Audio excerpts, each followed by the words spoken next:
ամղերևս ու ձիրասեցաս զամբախիս պերի Դու մելքին շղերի, դու սևդիանով մայնց ամղերի Այս գեղեցկուհին հայազգի առաջին կինոօթաչուն է Նադեժդա Բենկլյան 31-ամյա հմայիչ այս կինը խաղավիացիայի պատմության մեջ հայազգի առաջին կինոօթաչուն է Կես կատակ, կես լուրջ մեր օրերի միմինոն դարձած Նադյան ծնվել և մեծացել է Վրաստանում, բայց ճակատագրի բերումով իր առաջին թռիչքով վայրեջք է կատարում Զվարթնոտ օդանավակայան։ Այո, շատ խորհրդանշական էր ոտքս երբեք հայրենիքումս չդրած, առաջին անգամ եղա կյանքիս ամենակարևոր և պատասխանատու օրը, ասում է Նադյան։ Նաև շատ հետաքրքիր և հատկանշական է, որ Նադեժդա Բենկլյանը Վրաստանի համար ևս դարձել էր առաջին և միակ կինոօթաչուն։ Նադյայի հայրը օդաչու էր, մանկուց նրան շրջապատել է ավիացիան, նույնիսկ նրանք ապրում են օդանավակայանին մոտ Ավանում, Թբիլիսիի ծայրամասում։ Նա մշտապես տեսել է, թե ինչպես են օդ բարձրանում և վայրեջք կատարում ինքնաթիռները, բայց օդաչու դառնալու ցանկություն չի ունեցել։ Այնքան ժամանակ, մինչև 15 տարեկան հասակում հայրը իրեն առաջին անգամ թույլ է տվել մուտք գործել օդաչուի խցիկ և տեսել է, թե ինչպես է հայրը օդ բարձրացնում ինքնաթիռը։ Դպրոցը ավարտելուց հետո ծնողներին հայտնել է, որ ցանկանում է օդաչու դառնալ։ Ծնողները լուրջ չեն վերաբերվել նրա ասածին։ Հայրը խորհուրդ է տվել հրաժարվել այդ մտքից, իսկ մայրը ասել է, որ իր կյանքը անցնում է անդադար երկինք նայելով և հոր վերադարձին սպասելով, և չի ցանկանում այդպես նաև իրեն սպասել։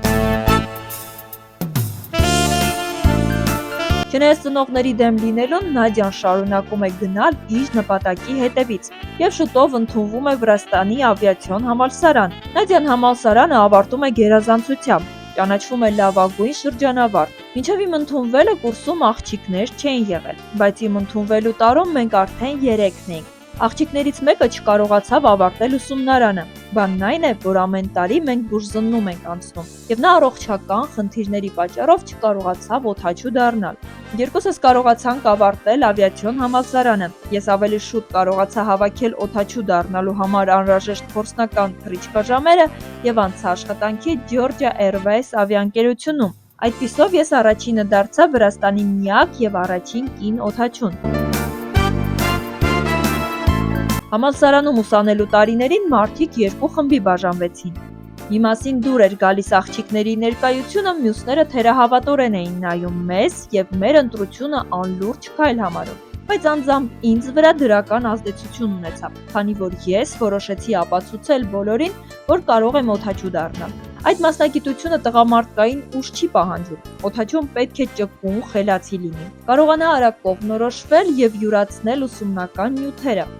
Երբ ուղևորներն ինձ տեսնում են, ոմանք ուշադիր նայում են, ոմանք հիանում, բորտուղեկցորդուհիներին հարցնում են իմ մասին, հետաքրքրվում են, ես օդաչու եմ, թե ոչ։ Փափուկ վայրեջքների ժամանակ ինձ սափեր են նվիրում, ժպտում են ինձ։ Ջերմություն և լավ վերաբերմունք եմ ստանում ուղևորներից, ինչը հաճելի է և ուժ է տալիս աշխատելու համար, ասում է Նադեժդա Բենկլյանը։ Երկինքը գրավված գեղեցկուհի Նադյայի սիրտը դեռ ոչ մեկին չի հաջողել գրավել, նրա սիրտը ազատ է։ Երկնքում ես այլ բան եմ փնտրում, երկինքը իր երջանկությունը ունի, իսկ երկրի վրա երջանկությունը այլ է։ Իհարկե ես էլ ինչպես բոլոր կանայք ցանկանում եմ մայր դառնալ, մենք դրա համար ենք ստեղծված, երջանկությունը դա ընտանիքն է։ Իմ կողքին կարող է լինել միայն ուժեղ տղամարդ, ինձանից ուժեղ և խելացի։ Նադյայի խորհրդանշական առաջին վայրեջքը հայրենիքում էր, բայց այդպես էլ հայրենիք ոտք չդրեց այնքան ժամանակ, մինչև հայկական ուղևորափոխադրող Flyone Armenia ավիաընկերությունից չստացավ աշխատանքի նոր առաջարկ։ Այժմ էլ նա աշխատում է այս ավիաընկերությունում։ 2022 թվականին Վիլնյուս քաղաքում բարեհաջող անցնելով վերապատրաստում, Նադեժդան համալրել է նոր ավիացիոն թիմը։ Ամղերևս ու ձիրասեցաս զամբախիս պերի Դու մելքին շղերի, դու սևդիանով մայնց ամղերի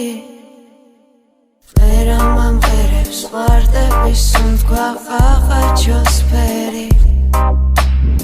Ալբացին պերա, դու դամանատ լես հուդա մեծ պերի